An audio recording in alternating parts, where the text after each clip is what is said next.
gente, quando trata de arte bizantina, a gente logo pensa, no curso de arte bizantina nós vamos estudar esse mosaico que está aí atrás da imagem. Vamos logo entrar em Ravenna, não é? Que são os anos, o quinto século, quarto século, quinto, sexto século, entre 490, 500, 600, né? 500 especificamente, vamos colocar, sexto século. Não, a gente, quando trata de arte bizantina, a gente tem que pensar lá atrás, não é? Tem que ter uma base, primeiro, como é que se chegou a isso, não é? A arte bizantina não surge da cabeça de uns pintores ou artistas de mosaico, de igrejas bonitas e vamos inventar isso, não. Tem todo um processo. Então, a gente vai pegar isso lá já atrás, né?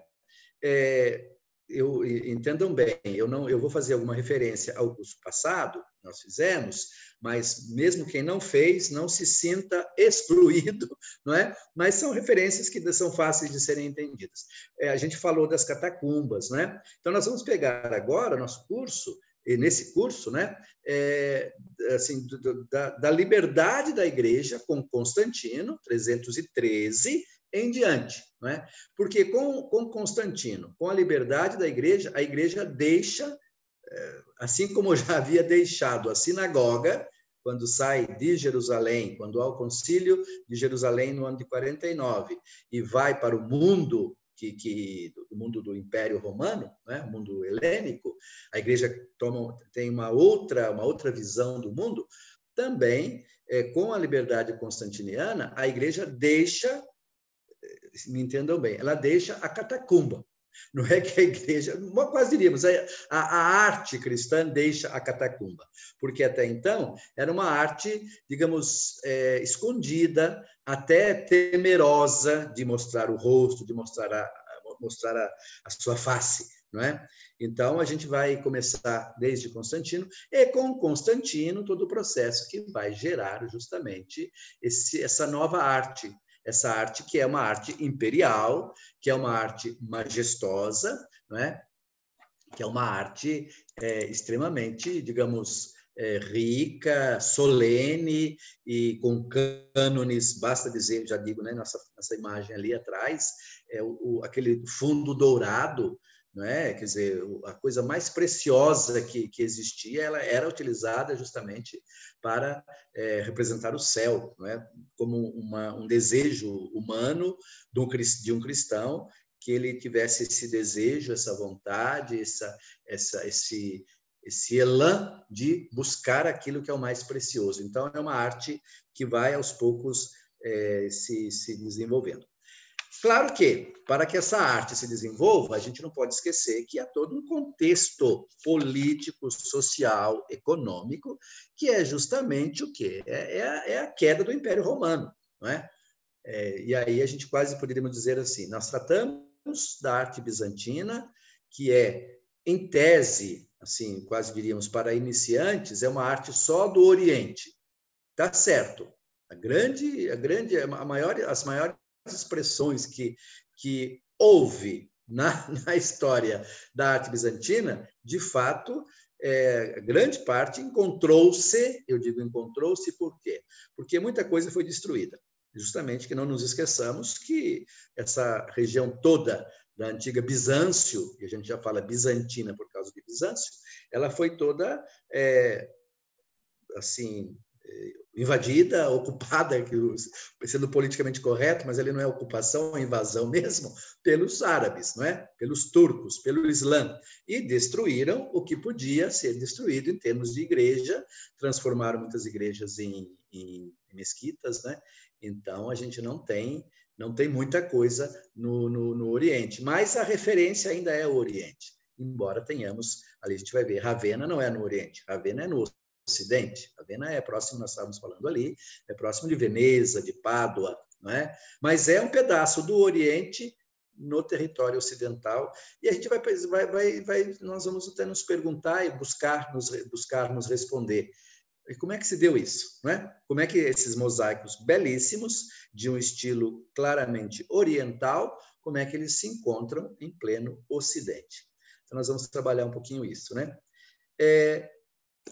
Bom, eu vou puxar aqui já começar com uma janela, né? Apresentar uma janela para vocês. Começando aqui com a essa página aqui, estão vendo, né? Ok? Então, é a história da arte cristã de Bizâncio aos primórdios do românico. Nós vamos trabalhar justamente a arte bizantina, quer dizer, como eu falei, não vamos cair de chofre no Bizâncio, vamos pegar o processo através do qual se chega a essa maravilha aí, por exemplo, que é isso ali é um mosaico, né, bizantino de uma riqueza tremenda, não é, que a gente tem, que eu escolhi para colocar, para ilustrar a abertura do nosso curso. Então, nós vamos de Bizâncio aos primórdios do românico.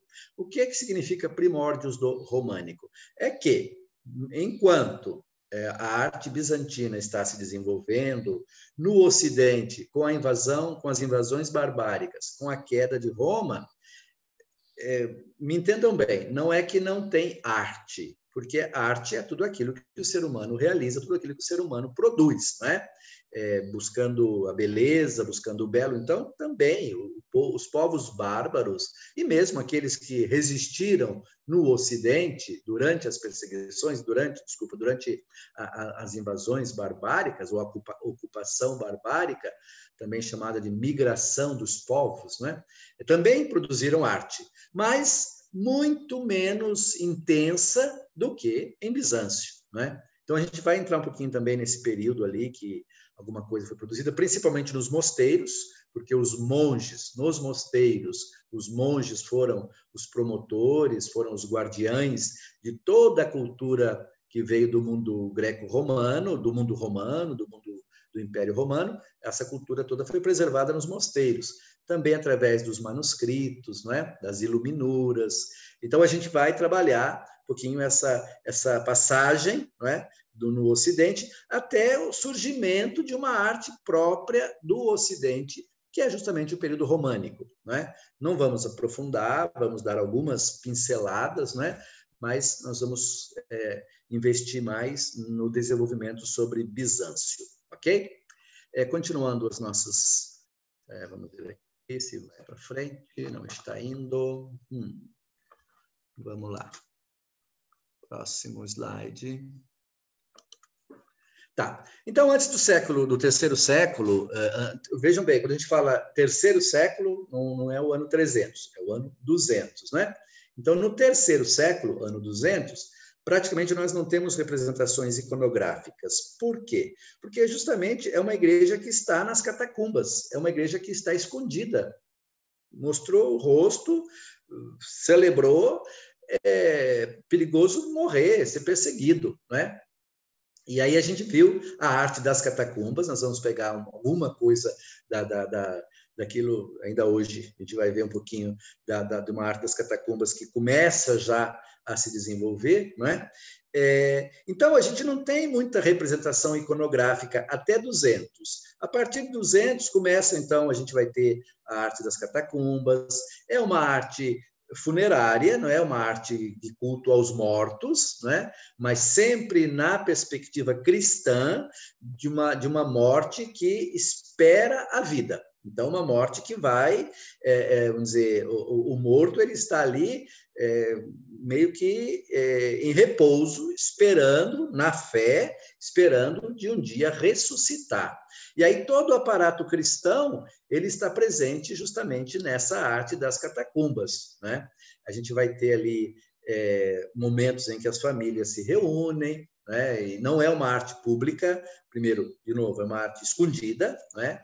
É uma arte privada, as pessoas se reúnem algumas vezes por ano, poucas pessoas se reúnem ali, não é? Mesmo porque também não é um espaço agradável.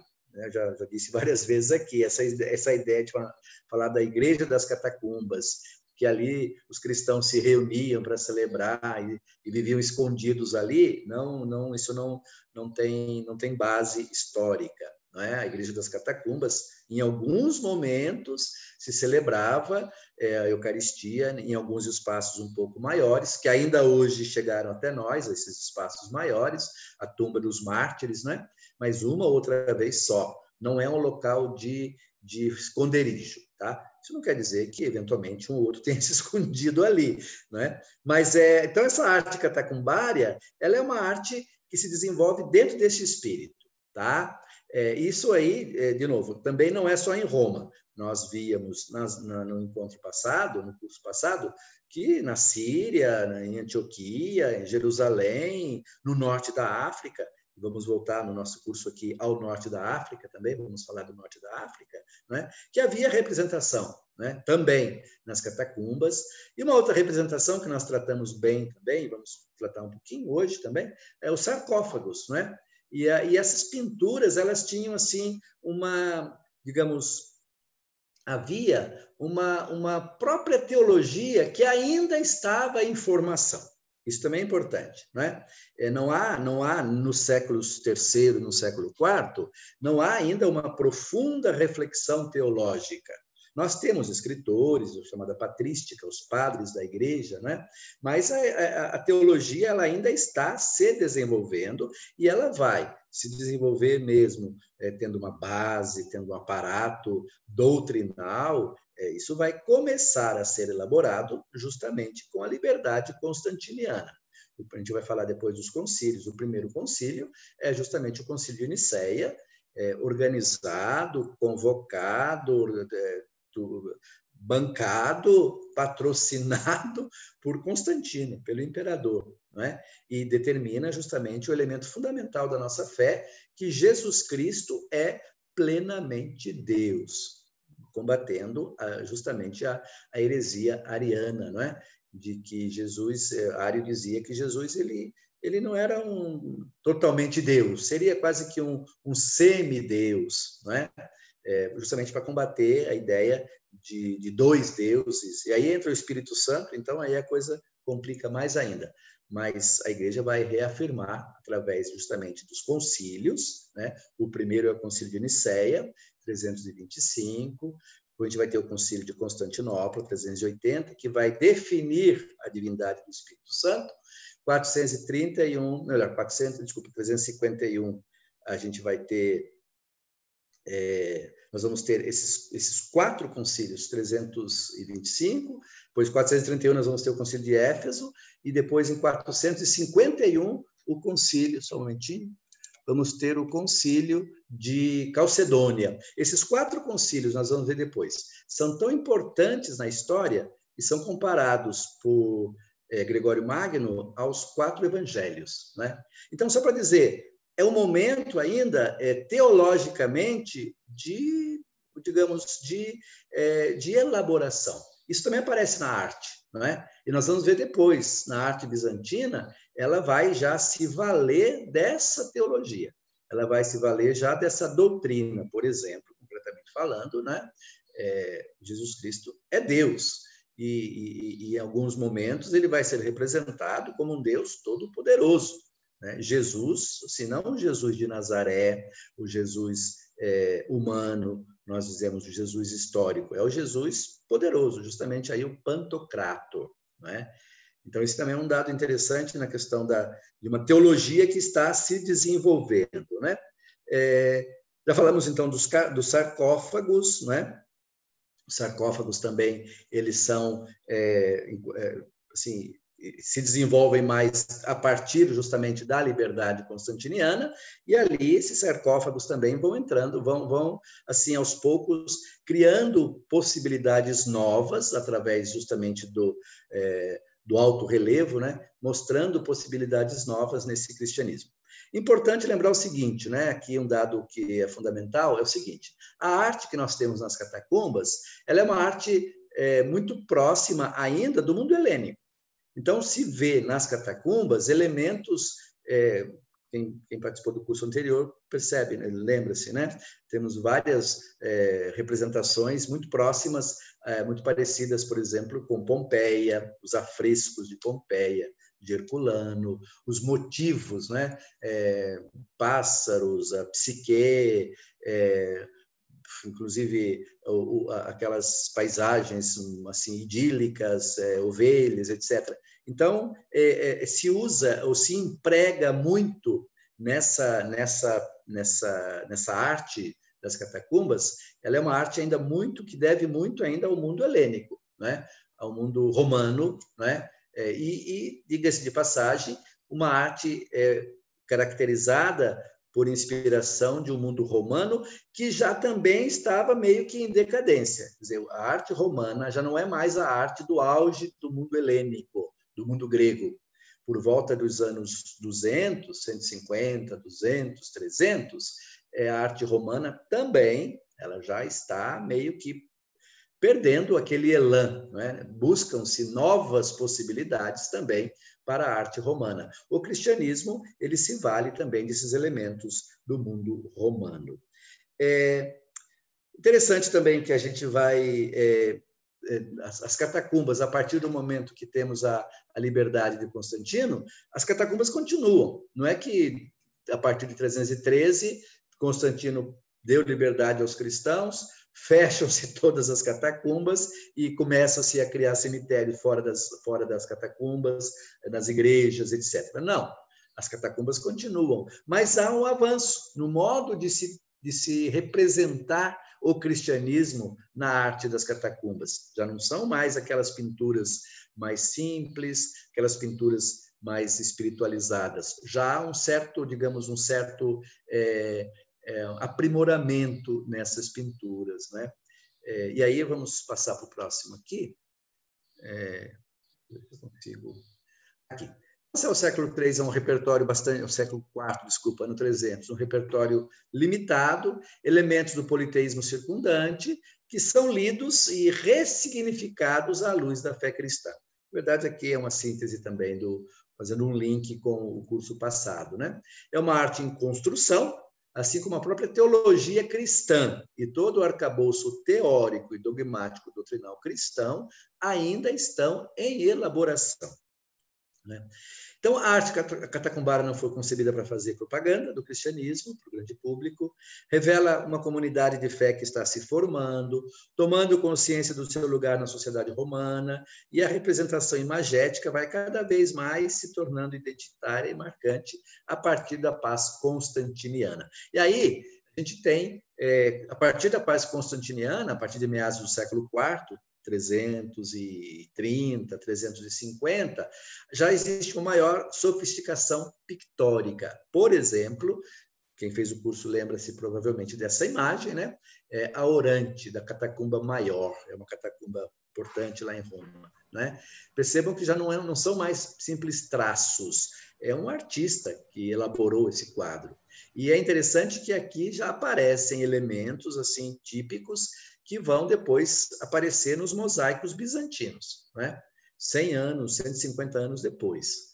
Essa mulher, ela, imaginem, vejam bem, ela tem traços muito claros, né? Gesto solene, braços abertos, né? O olhar é reto, é plano, não há muita profundidade ali, quase que a gente não percebe muita perspectiva, não é? Mas é muito bonito, é uma coisa muito esteticamente falando, chama a atenção essa criança nos braços, né? Um outro dado interessante é justamente essa coisa que também não aparecia antes. Por exemplo, eu chamo a atenção aqui com o cursor, a roupa esvoaçante. Isso simboliza o quê? Simboliza quase, diríamos assim, um luxo que não era muito comum para os primeiros cristãos. E preste atenção, por exemplo, no colar e no brinco. Quando os bárbaros invadiram Roma, eles foram atrás dos cemitérios. Então, invadiram as catacumbas procurando riqueza, porque muitas pessoas, era costume, vocês sabem, na antiguidade, enterrar com o morto, se enterravam muitos dos seus tesouros. Os cristãos não tinham tesouros. E as catacumbas, de fato, não tinha nada, a pessoa estava enterrada. Então, os primeiros cristãos, e até 200, 250, até 300, digamos assim, não havia uma preocupação com o luxo, não é? Era até mal visto isso. A gente tem vários relatos sobre isso, né? Essa imagem já aparece já um pouco destoando dessa mentalidade, não é? Perceba, como eu falei, tem brinco, não é? E tem um colar muito provavelmente precioso. Então, depois, é claro, o sinal aqui do PX, né? São os símbolos que marcam as nossas várias pinturas nesse tempo. Aqui A primeira representação do Cristo barbado, do século IV, a catacumba de Domitila. Também aqui já há assim, não é uma figura extremamente aprimorada, mas já é uma imagem que foge do tradicional, daquilo que era, o que se tinha até então, não é? Já é um Cristo diferente, lembrando aqui que as imagens de Cristo elas eram apenas intuídas nas catacumbas, não é? Aqui já você percebe que é um personagem, inclusive, com a auréola, e o alfa e o ômega, os símbolos que aparecem, né? Começa a aparecer de novo aqui discretamente a partir de fins do século III, intensifica-se na passagem do século IV para o V século. É o Cristo jovem e imberbe, sem barba, né? Que aparece jovenzinho, parece o Cristo barbado adulto, soberano, talvez divino, filósofo, não é? Então, essa é a imagem do Cristo também, que começa a ver nas catacumbas essa arte catacumbária, essa passagem para uma nova concepção da imagem, das imagens. Interessantíssima essa aqui, também na catacumba de Paulo, de São Pedro e Marcelino e Pedro, né? Finais do século IV, então finais do ano 300, e aqui concretamente já dizia para vocês, né? Finais do século IV, nós estamos aqui, vamos colocar 390, né? 380, 390, 400, né?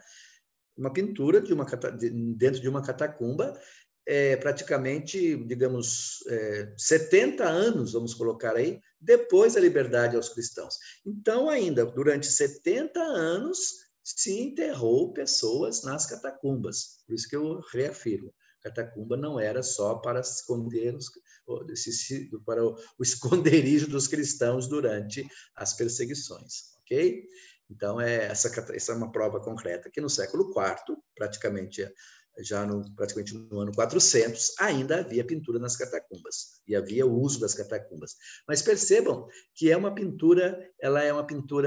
é assim diferente. Ela já tem dados, só um momentinho aqui.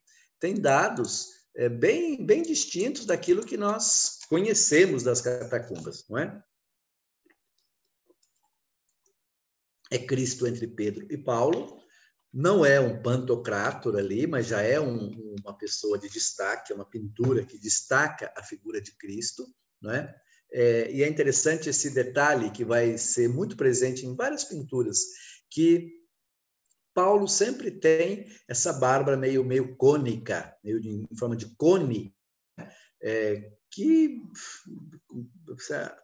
começou-se a dizer que seria sempre a barba do filósofo, não é? Se tornou um lugar comum. E Pedro, essa barba aqui mais judaica, mais judia, não é? E Cristo entre os dois, dialogando, conversando, o que seja, não é? Essa pintura ela é maior aqui, mesma pintura, e tem dados mais interessantes, que são justamente aqui vários apóstolos, personagens embaixo, o Cordeiro aqui também, né, que também faz alusão ao próprio Cristo no livro do Apocalipse. Aliás, o livro do Apocalipse ele aparece em vários momentos nas pinturas, nos afrescos, nas catacumbas. Aqui, vejam bem, trata-se de afrescos, tá?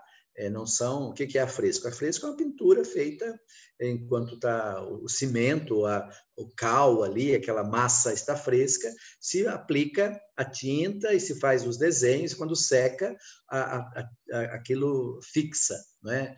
E justamente também pelo fato de estar numa área protegida, embaixo da terra, muitas dessas pinturas estão muito bem conservadas também por causa disso, né? Não são mosaicos aqui, não. A gente vai depois falar de mosaicos também, tá? Outra pintura que é bastante interessante é essa aqui, né, da Catacumba de Comodila, também aqui é Pedro e Paulo, né? Entregando os rolos, provavelmente os rolos, as cartas, os livros, né? É interessante a auréola bem acentuada e o rosto aqui muito bem elaborado. Parece até que o rosto de Paulo é até mais bem elaborado do que o rosto de Cristo, né? Interessante. E aqui um livro típico daquilo que nós usamos hoje. Quem conhece um pouco na liturgia cristã católica, o missal, né? O missal, o evangeliário, Então, já supõe... Opa, vamos voltar ali só para terminar isso aqui. Supõe justamente o quê?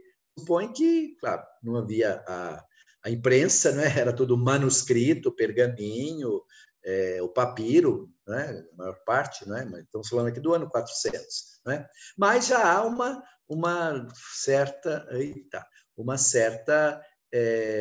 digamos, um costume, né? De ter-se livros, de ter-se um tomo nas mãos, isso é um hábito. E vejam bem também, é o Cristo que está, não é um trono isso aqui é quase que o mundo, né? É a abóboda celeste, ou melhor, o mundo terrestre, né?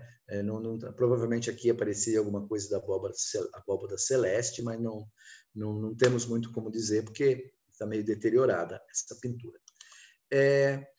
Ainda outra, essa aqui também é interessantíssima. Vocês imaginem que isso aqui já é uma catacumba de Comodila, metade do século VII, por volta do ano 600. Né? E é um afresco com a cara tipicamente, já, a gente pode dizer, olhando aqui, no lugar de uma pintura, a gente colocasse aqui os mosaicos, né, as pedrinhas coloridas, a gente teria um típico afresco bizantino. Então, já tem aqui, mesmo na catacumba e ainda em Roma, há esses ares bizantinos que estão soprando nesse mundo. Pensa aqui a tumba de Túrtura, metade do século VI, 500, 550, na catacumba de Comodila, também ela marca justamente essa passagem para a arte bizantina. A explicação do quadro é a Virgem Maria sentada com o menino num trono. Então, eu chamo a atenção para vocês, vejam esse trono, os detalhes. Infelizmente, as imagens a gente não consegue, mesmo porque elas também não são assim muito, não tem muito brilho, né, pelo tempo que seja, mas a gente também depois na foto não aparece tão bem. Mas, de qualquer modo, dá para ter uma ideia aqui da riqueza desse trono aqui, inclusive tem uma perspectiva aqui, né? Pedestal. E aí a Virgem, ladeada pelos santos Félix e Adalto, e pela própria Túrtura. Túrtura é essa pessoa aqui, né? E a inscrição no afresco, tem uma inscrição embaixo que vai dizer o seguinte, a pedido do filho, né, que diz: seu nome é Túrtura e fostes efetivamente uma verdadeira tórtora. Tórtora é pomba em italiano. Então, é o filho dizendo: olha, seu nome é Túrtura e você, de fato, foi uma pomba, né? Foi uma pomba, provavelmente referindo-se à pomba da paz. Ok? Então, eu estou falando dessa passagem das catacumbas, não é? Porque a gente... Por que falar disso? Porque justamente a igreja ela se vale dessa mentalidade, desse mundo circunstante, de elementos próprios. Eu até chamaria atenção para a gente ver, por exemplo, eu não falei muito da roupa, né? Mas essas roupas aqui são roupas senatoriais. Os apóstolos, eles estão usando, no caso aqui são esses dois santos, né? Félix e Adalto, estão usando roupas romanas, né? Roupa que os senadores usavam, não é? E é claro, aqui entram elementos próprios da cultura, eles não usam roupas próprias da região, né, onde se encontram. E esse aqui é um aspecto bastante interessante. Outro aspecto interessante também dessa arte é justamente o quê? A gente vai encontrar na arte catacumbária, falamos aqui dos temas, né? Os temas que evocam a salvação eterna, a esperança, a consolação, e aqui, concretamente, nesse quadro, é um quadro de consolação. O filho coloca a mãe do lado de Nossa Senhora, com o menino Jesus, com dois santos, e preste atenção na mão desse santo. Ele está com a mão nos ombros da mãe desse filho, que muito provavelmente, ao fazer esse quadro, sentia-se consolado ao imaginar na sua fé, e aqui entra o aspecto justamente da fé, né? Imaginar na sua fé que sua mãe estava protegida do lado dos santos nos céus, né? Então, essa questão é muito forte, essa questão da certeza, da esperança, da vida eterna, né? A certeza da consolação de que os vivos vencerão as ameaças da morte, que os falecidos terão acesso à vida eterna, né? A imagem de Cristo, como eu falei, não aparece muito forte, aos poucos vai aparecendo. Não mostrei aqui, mas a gente viu em outros quadros, né? Existem elementos helenísticos, até pagãos, guirlandas, flores, ovelhas, pastor, outros símbolos, pássaros, né? Típico dessas representações romanas, de algumas casas romanas, Pompeia, Herculano, depois quadrados, figuras geométricas, também círculos, esferas, para delimitar o espaço, isso também é bastante comum, né? É interessante que à medida que o cristianismo vai avançando no Império, vai se usando cada vez mais também o mosaico, uma técnica mais apurada, não é? Então, tanto que a gente vai ver, a maioria das pinturas que nós, melhor, das representações que nós vamos analisar daqui a pouco, no nosso curso sobre Bizâncio especificamente, a maioria é mosaico, não é? Por quê? Porque nas igrejas havia também a técnica da pintura em madeira, então imaginemos que a madeira praticamente desapareceu, apodrece, né? Muito pouca coisa, só fragmentos chegaram até nós.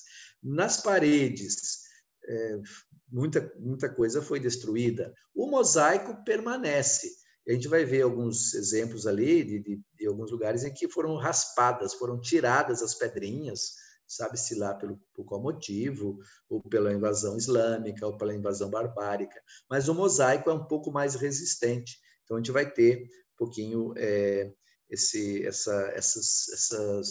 representações feitas com o mosaico. E é interessante o seguinte, à medida que o cristianismo avança, com Constantino, os cristãos perdem o medo de mostrar o seu rosto. Então, isso também é outro aspecto interessante.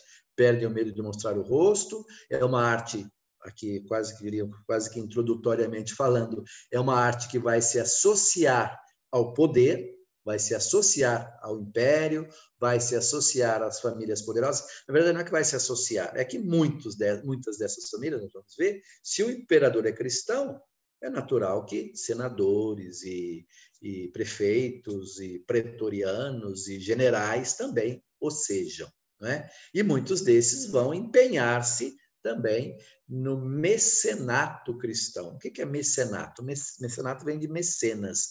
Mecenas é um nome de um famoso personagem em Roma que pagava muito bem para os artistas elaborarem as suas artes. Aí vem a palavra mecenas, né? O mecenato. Inclusive tem a casa dele. Eu morei bem perto lá em Roma, onde tinha a casa do mecenas, mecenas, né? Mecenate.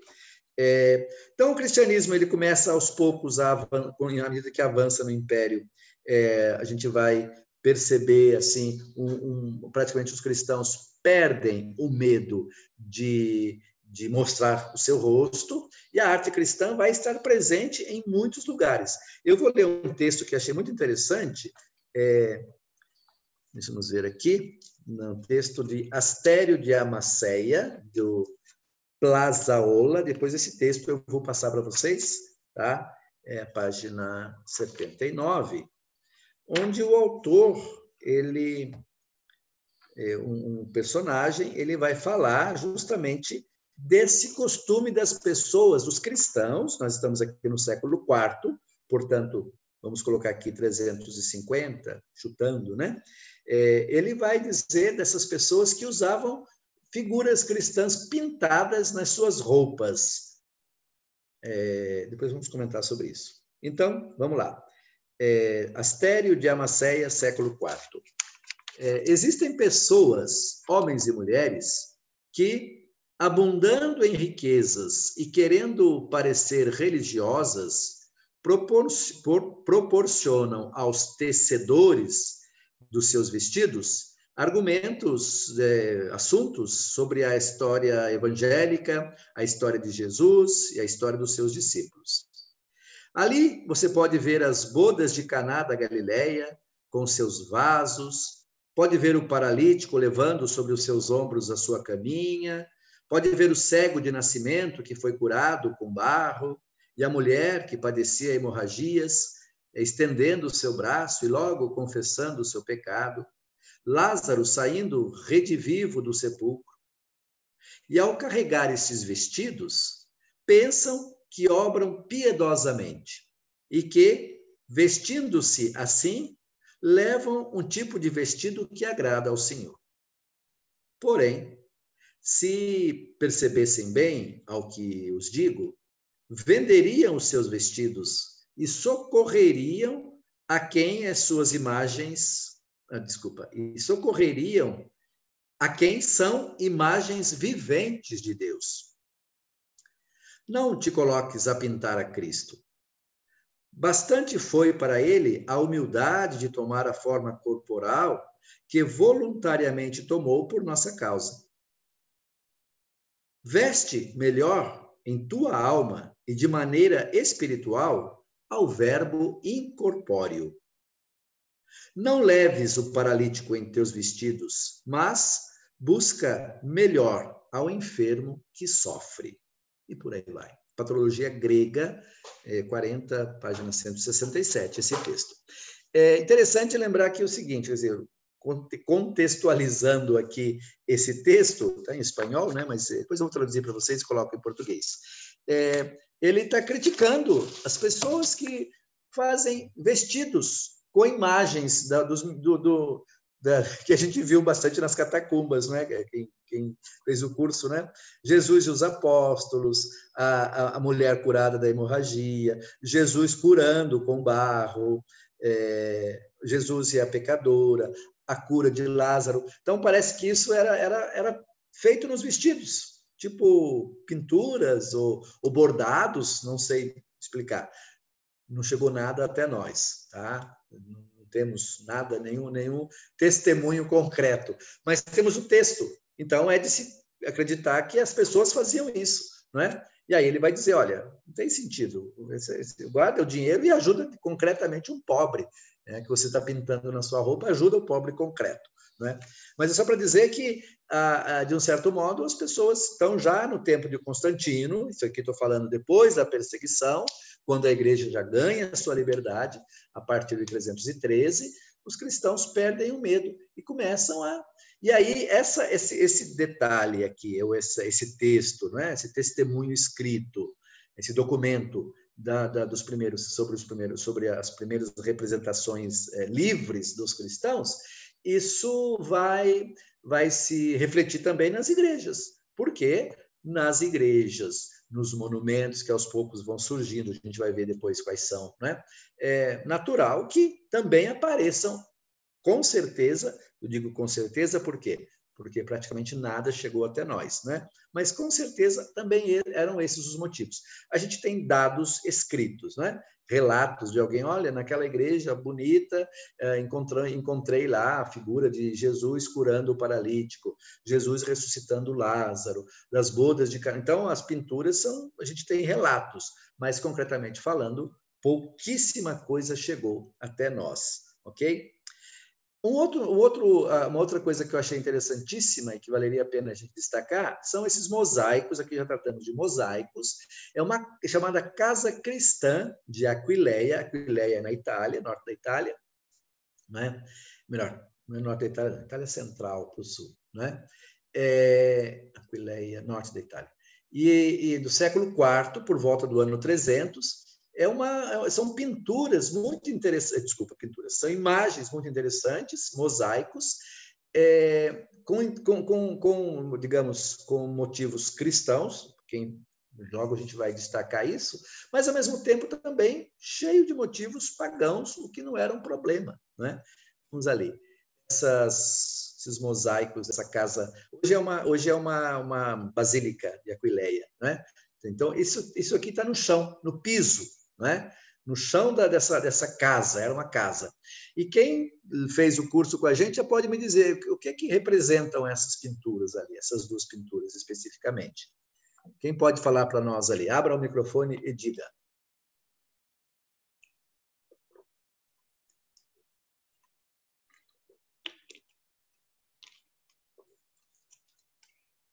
Quem se lembra?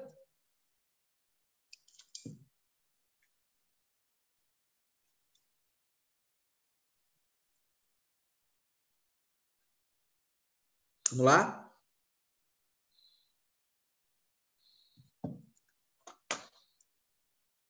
Elber, lembra dessa passagem ali?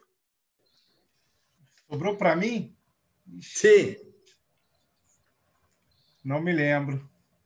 Perguntar aí para os universitários. Vejam bem, nós temos aqui um navio, um barco, tem um personagem sendo jogado na água e um monstro engolindo esse personagem. E aqui esse personagem está sendo cuspido fora, não é? É Jonas na barriga da baleia, não é? Que é uma pintura, é um motivo recorrente das catacumbas e depois vai estar presente em várias pinturas. E nessa casa, no século IV, é um mosaico, vejam bem, mosaico, são pedrinhas, chamadas tesseras, né? Pedrinhas, né? E que representam justamente essa... E aí, continuando, próximo, aqui de novo, continuação daquele ali, mas ele já, essa passagem também, vocês se lembram, né? Quando nasce um pé de mamoneiro, uma tradução que nós temos no português hoje é pé de mamona, né? Onde ele descansa embaixo desse pé de mamona, que seja. Mas eu lembro também esses detalhes, essas pinturas que muito parecidas com pinturas, sempre pinturas, não, com mosaicos muito parecidos, essas representações, com alguns mosaicos que se encontram hoje, que chegaram até nós, o pouco que chegou justamente das casas romanas, já falamos aqui de Pompeia, de Herculano, outras casas que chegaram até nós, até de Roma também, não é? Mas os motivos são motivos assim muito interessantes, não é? Desse momento ali. Aqui, interessantíssimo, é o Bom Pastor, né? Só que quem se lembra também, a gente tem essa figura desse personagem, mas que também remete a personagens do mundo mítico, não é? Do mundo grego ou greco-romano, não é? A gente tem essa, no caso concreto, seria Apolo também, não é? Que inclusive tem a sua flauta e tocando essa flauta ele acalma os animais. Então, os animais, as plantas e acalma os rios, todo um mito que havia em torno de Apolo. E aí a gente vai ter não só a representação de Jesus como Apolo, mas também o próprio Davi como Apolo, né? Isso aqui aparece no século IV nessa essa figura, esse mosaico belíssimo, inclusive esses desenhos aqui muito típicos de tudo aquilo que era o mundo grego, helênico, romano do Império, ok? No século IV. Outro dado importante, então, agora passamos ao contexto do surgimento da arte bizantina. Então, já falamos aqui desse mundo todo das catacumbas, que estava ali em ebulição, em transição, talvez a palavra mais interessante seja essa, né? É uma arte que está em transição, e é uma transição que está fazendo parte do quê? Da transição do Império, porque o próprio Império está numa transição, eu diria, quase violenta, não é? O século III, é o ano 200, né? O Império está em crise. Né? O Império não tem várias passagens, a gente tem na história do Império Romano, é um momento assim de bastante dificuldades. Eu já vou citar aqui um dado que vai aparecer várias vezes, que é justamente o quê? A pressão dos bárbaros nas fronteiras do Império. Né? O que vai levar justamente no ano de 286 ao imperador Diocleciano a dividir o império em dois. A gente vai mostrar depois qual foi essa divisão, né?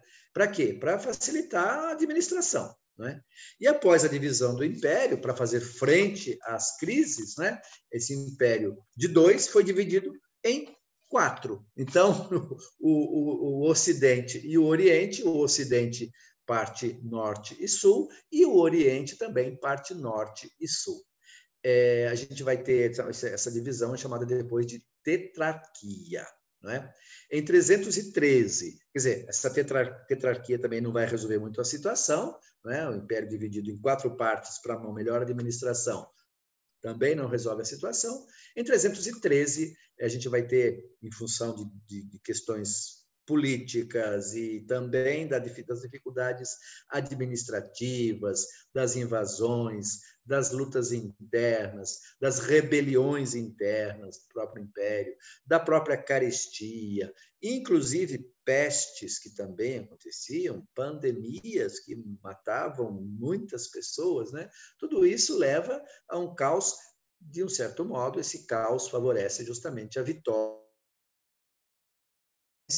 E ali a gente vai ter, em 313, a vitória de Constantino na Batalha de Ponte Milvio, em Roma, não é? E com Constantino, em 313, a gente vai ter 2 imperadores. Né? Volta de novo a 2 imperadores, o imperador do Oriente e o imperador do Ocidente.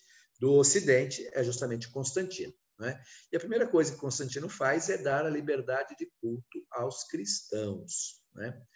E aí, nesse processo, entre 324, que é quando Constantino vence e mata o seu inimigo do Oriente, ele se torna o único imperador.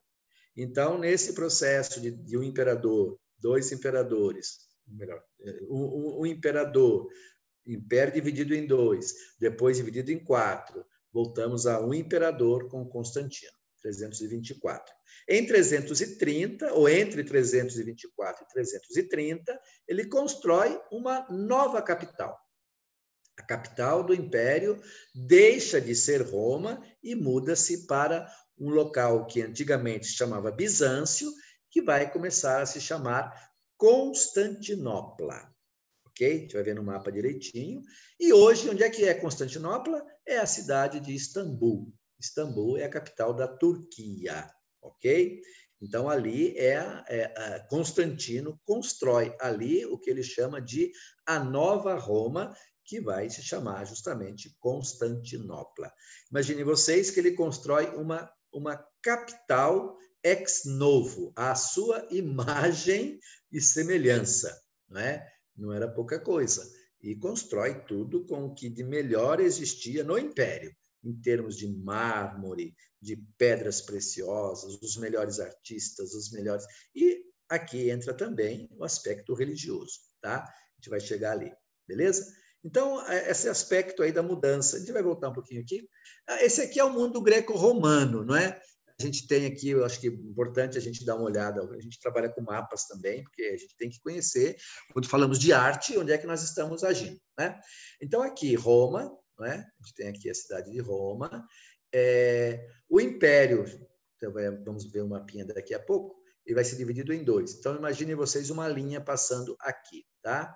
A bota aqui, então o Império se divide aqui Ocidente e aqui Oriente, tá? Aqui é Atenas, Grécia, aqui é Bizâncio, que vai ser a futura, ou melhor, Constantinopla, a atual capital da Turquia, Istambul, não é? E aqui Roma, não é? E aí eu já adianto, aqui em cima, nessa região aqui, Ravenna. Por quê?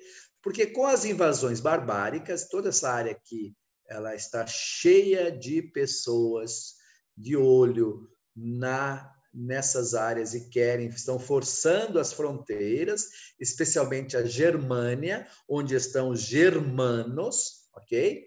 Então, eles estão forçando as fronteiras e essa luta dos bárbaros não é só agora, não é só nos anos 300, isso já tinha acontecido já quase 2, 3 séculos antes, essas populações, não é? Se colocaram em viagem e assim, nós chamamos isso também, uma expressão para isso, chama a migração dos povos. Por isso também falar de invasões barbáricas, tá, a gente usa também, né? Mas não é muito correto. O correto é chamar de migrações ou transmigração dos povos, porque são povos que saíram das áreas mais distantes e ocuparam essas áreas, né? E encontraram aqui os romanos, não teve muita guerra, muita morte. Aliás, tem uma série da Netflix que eu não assisti ainda, pretendo assistir, justamente o título é Bárbaros, né? Os Bárbaros. Sério que é bem ruinzinha, não sou crítico de televisão nem de filme aqui, né?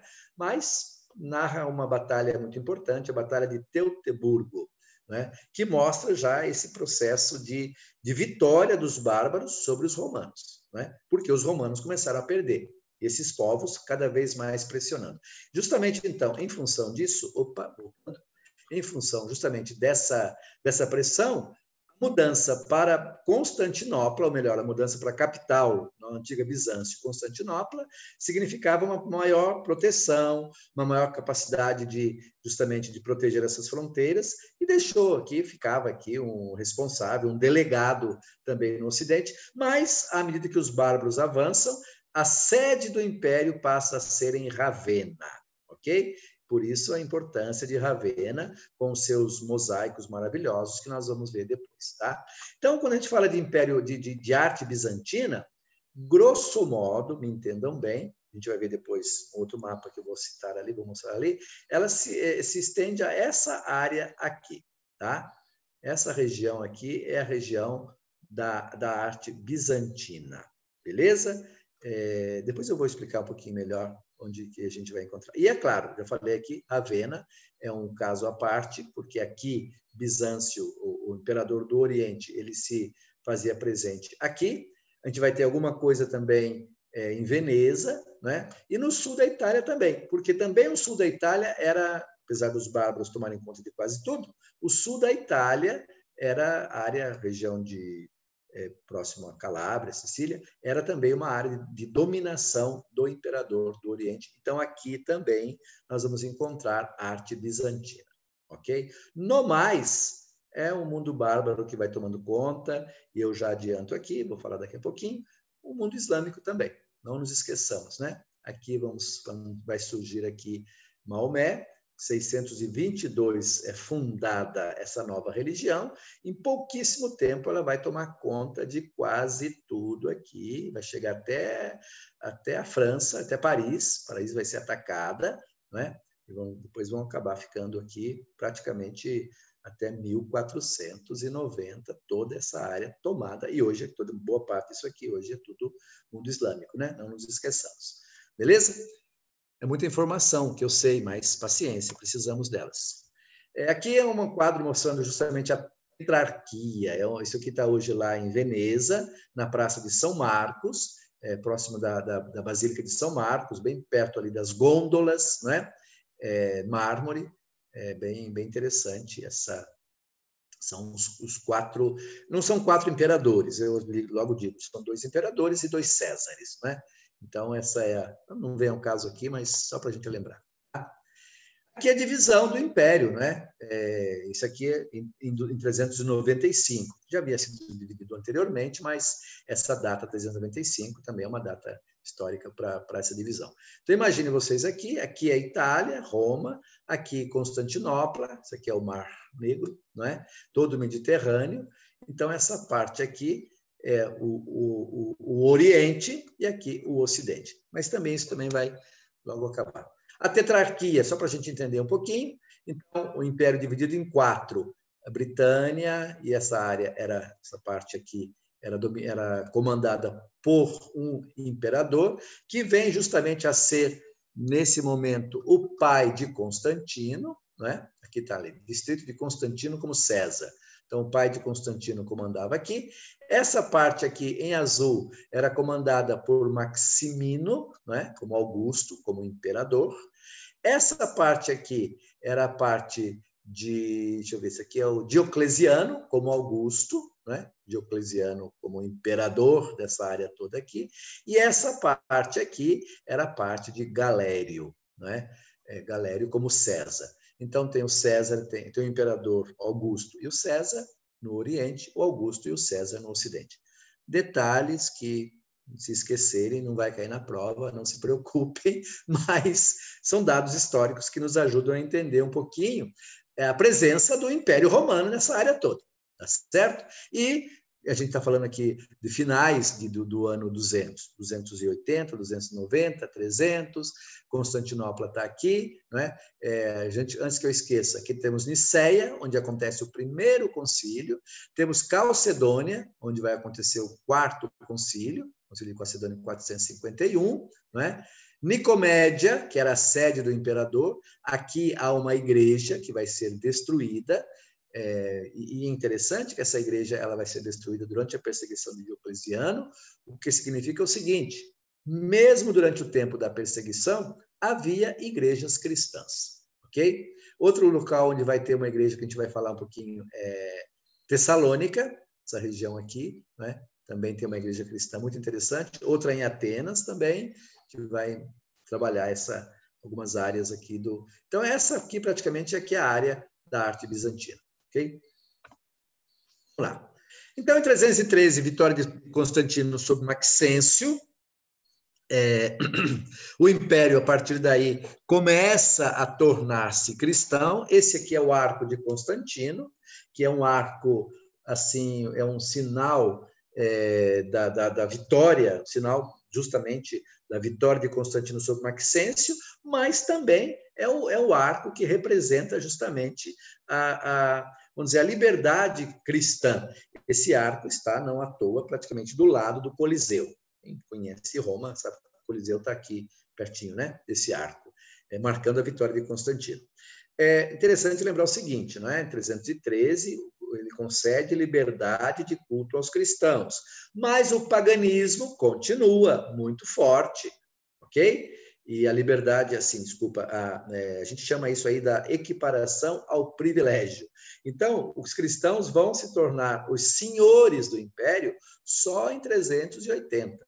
Não é como Constantino ainda, embora Constantino vá, assim, vá praticamente abrir os cofres para os cristãos, vai incentivar, apoiar, assim, como privilégios mesmo, os cristãos, ok? Mas o império ainda é pagão, assim, digamos, o paganismo ainda é forte no império, e vai ficar assim até 380, quando Teodósio, ele transformar o cristianismo em religião oficial do império. Aí sim, o cristianismo é a religião do império. Isso também é importante, né? Com a morte de Constantino, o império é dividido entre os seus filhos, não é? Talvez aqui, acho que não tem muito a ver só um momentinho. Vamos aqui, vamos ao próximo slide, não é? Não tem muito a ver. Essa aqui é a difusão do cristianismo no século IV, que é importante a gente destacar, não é? Isso também é outro elemento que no século IV, nos anos 300 a 400, é bom a gente ter clareza do seguinte, para entender também a questão da arte. O cristianismo não domina todo o império, ok? A gente pode dizer o seguinte, onde é que o cristianismo está forte? Nessa parte aqui, laranja, tá? Vejam que é bem longe de Roma, não é? Essa parte cor-de-rosa aqui, o cristianismo está se fazendo presente. Pena que esse mapa, talvez, a gente não tem muito como fazê-lo mais evidente, mais claro, mas é por aí, tá? Vocês tendo depois tempo, quando forem estudar, aprofundar, dá uma pausa na imagem, deem uma olhadinha, né? Que vocês vão perceber que a presença cristã ela está ainda se espalhando, tá? Então, aqui a gente vai ter essa região que é bastante forte, o cristianismo. Aqui ele já está, aos poucos, se assentando. Nessa região bem clara aqui, praticamente o cristianismo ainda é uma presença muito fraca. Aqui, então, nem se fala, né? Percebam bem, né? Boa parte da África, o cristianismo ainda está muito fraquinho. Aqui no Egito, mais nas áreas litorâneas e nas áreas do Nilo. Por quê? Porque aqui temos a vida religiosa, né? E percebam que nem na Palestina o cristianismo está acentuado fortemente, porque é o judaísmo que comanda, né? Os cristãos, por mais que essa região depois tenha sido toda ela durante a Guerra Judaica, os judeus foram dispersos, mas o cristianismo não tem uma presença marcante nessa área também. Então, a presença cristã ela é muito difusa. Tá? Isso também para dizer que a arte cristã não é que domina todo o império, ela aos poucos está se difundindo, está dominando. É importante lembrar, então, a morte de Constantino em 337, o império é dividido entre os 3 filhos, os bárbaros ameaçam o Ocidente, Teodósio divide o império, Teodósio já é o imperador depois dos filhos de Constantino, divide o império entre os 2 filhos, o Arcádio no Oriente e Honório no Ocidente. O Honório ele tem 10 anos quando fica imperador, né, em 395. Quem é que vai cuidar do império no lugar dele? é um vândalo, um general vândalo, de origem vândala, um bárbaro. Vândalo era um povo, os vândalos eram um dos povos bárbaros, né? Chamado Estilicão. O que eu quero dizer com isso? Quero dizer o seguinte: Roma cai em 476, tá? Mas já em finais dos anos, nós estamos aqui em 395, já havia generais bárbaros, grandes personagens do mundo bárbaro, numa boa relação com os romanos, não é? Então, essa invasão, essa ocupação, ela foi se dando, sim, mas há assim um processo também de vamos dizer, aos poucos, há esse adentramento desses povos, desses generais bárbaros, ou desses povos bárbaros no Império, e Estilicão é um caso concreto. E é interessante que o Estilicão ele é cristão, não é? E aí a gente tem hoje um monumento muito interessante, que eu até ia mostrar na aula passada, nas últimas aulas, mas não deu tempo, eu mostro agora para o pessoal. Que é justamente o sarcófago de Estilicão. Esse quadro talvez não seja o melhor, mas aqui na igreja de na Catedral de Milão, não é? É um sarcófago com estilo, com vários dados cristãos dos anos praticamente do quinto século, né? 420, 430, né? A gente tem hoje é chamado também sarcófago da igreja de Santo Ambrósio, não é? Não é tanto chamado como sarcófago de Estilicão, mas trata desse personagem. Aqui, de novo, o Cristo típico das catacumbas, é um Cristo sem barba, vejam bem, é um Cristo que está aqui ensinando, não é? Os personagens que estão aqui são os apóstolos, não é? Estão vendo aqui, que tem várias passagens. Aqui tem várias passagens dos primeiros do cristianismo. Aqui tem, muito provavelmente, sejam membros da família dele, não é? Aqui, só lembrando, dados também das que a gente encontrava nas catacumbas e em outros sarcófagos, o Quirô, né? Símbolo do Quirô, pombas aqui, né? O alfa e o ômega. Aqui, muito provavelmente aqui é o sacrifício de Elias, ou melhor, sacrifício de Isaac, desculpa, porque no outro lado a gente vai ter a ascensão de Elias.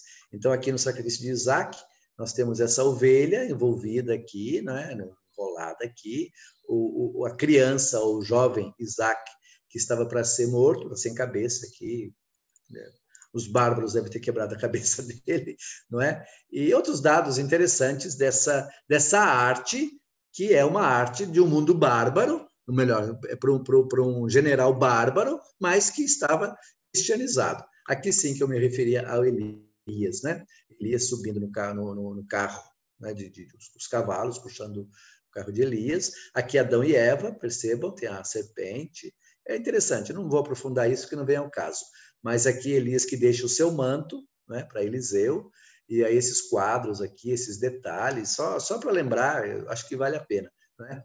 Aqui é um detalhe daquele que era o quadro onde se mostrava a família, os habitantes daquele sarcófago. Aqui os reis magos, né, dirigindo-se justamente à manjedoura do menino Jesus. Aqui tem, provavelmente, aqui Adão e Eva, aqui também uma serpente, e por aí vai.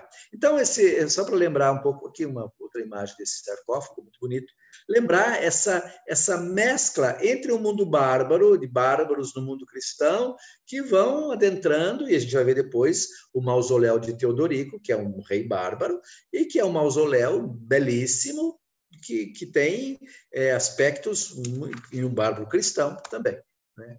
Rei cristão.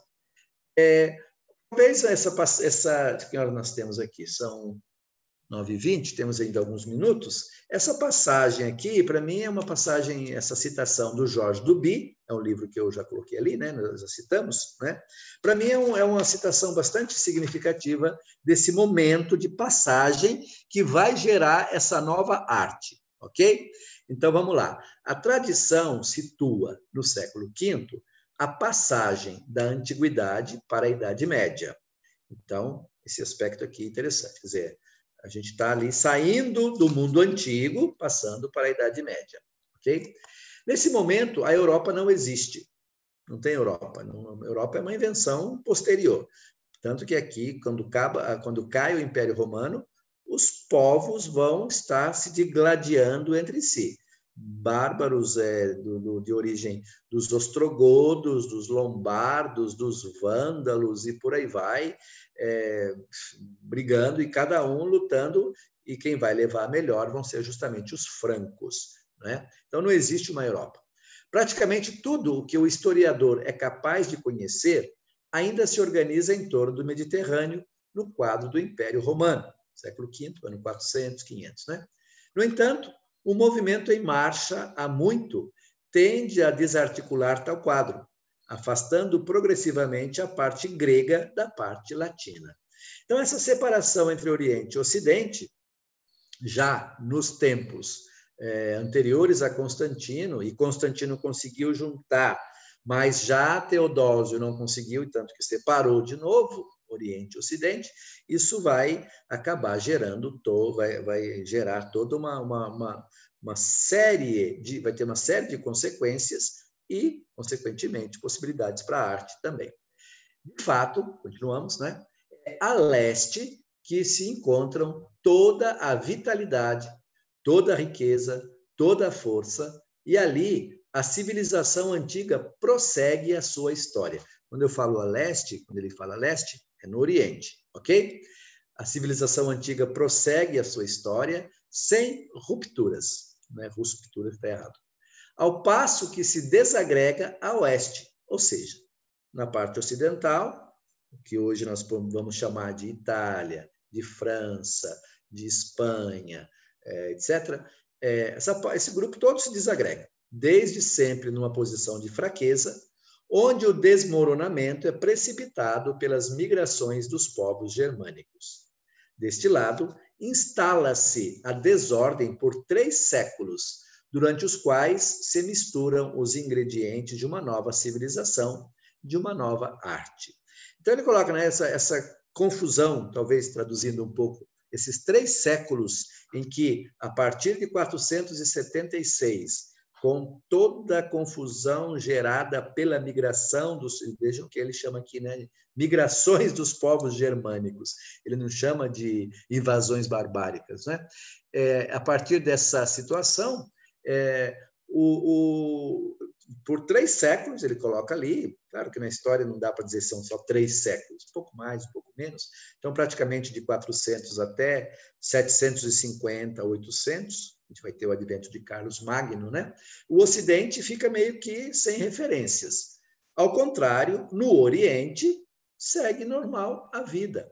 E aqui é a base justamente dessa arte que se estabelece no Oriente.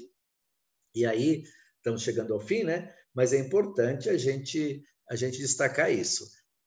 A gente vai ter o império o imperador, ele muda-se para o Oriente, o império cai no Ocidente, mas o imperador ele considera-se o imperador de todo aquele mundo ainda, não é? De fato, melhor, ele considera-se de direito, mas de fato a coisa não é por aí, né? Tanto que no Ocidente, novos povos, uma nova cultura, um novo mundo, uma nova política vai se instaurando, se estabelecendo. No Oriente, não. O Oriente continua a sua jornada, é o que ele diz ali, continua sem ruptura, continua em frente, e a arte, as igrejas, né? Então a gente vai ter essa riqueza, essa beleza de tantas igrejas, de tantos mausoléus e de tantas obras de arte nesse mundo bizantino, né? Que nós vamos chamar de mundo bizantino. Tá? Talvez aqui encerrando essa parte, como é que se dá essa desagregação do mundo romano, né? Do mundo do Império Romano? Primeiro, a gente vai ter os visigodos que saqueiam Roma em 410, porque visigodos em 455, né? 410 não, foi um erro aqui, tá? 455 os vândalos saqueiam Roma. 476 é Odoacro, o rei dos Érulos, que invade e saqueia a cidade, né? Tirando do trono o último imperador da estirpe dos romanos, Rômulo Augusto. É o fim do Império Romano do Ocidente. Vândalos, ostrogodos, visigodos, lombardos e outros dominam o cenário no Oriente. Por que é importante falar isso no curso de História da Arte? Porque a gente nem imagina que praticamente no Ocidente. Por que não tem nada nesse período, em termos de igreja? Porque está tudo sendo...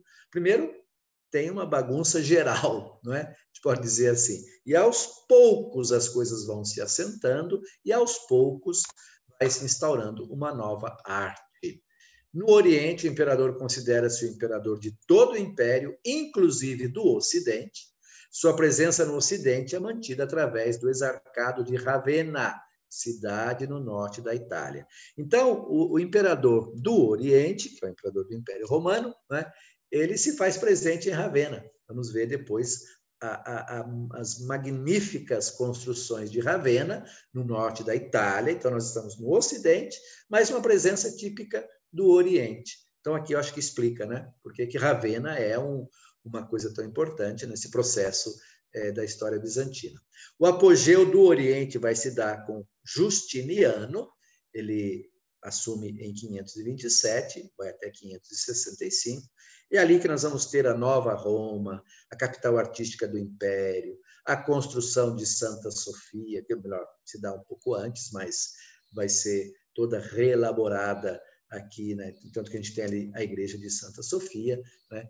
Que vai ser justamente vamos dizer, um dos maiores representantes justamente de toda essa arte. Beleza?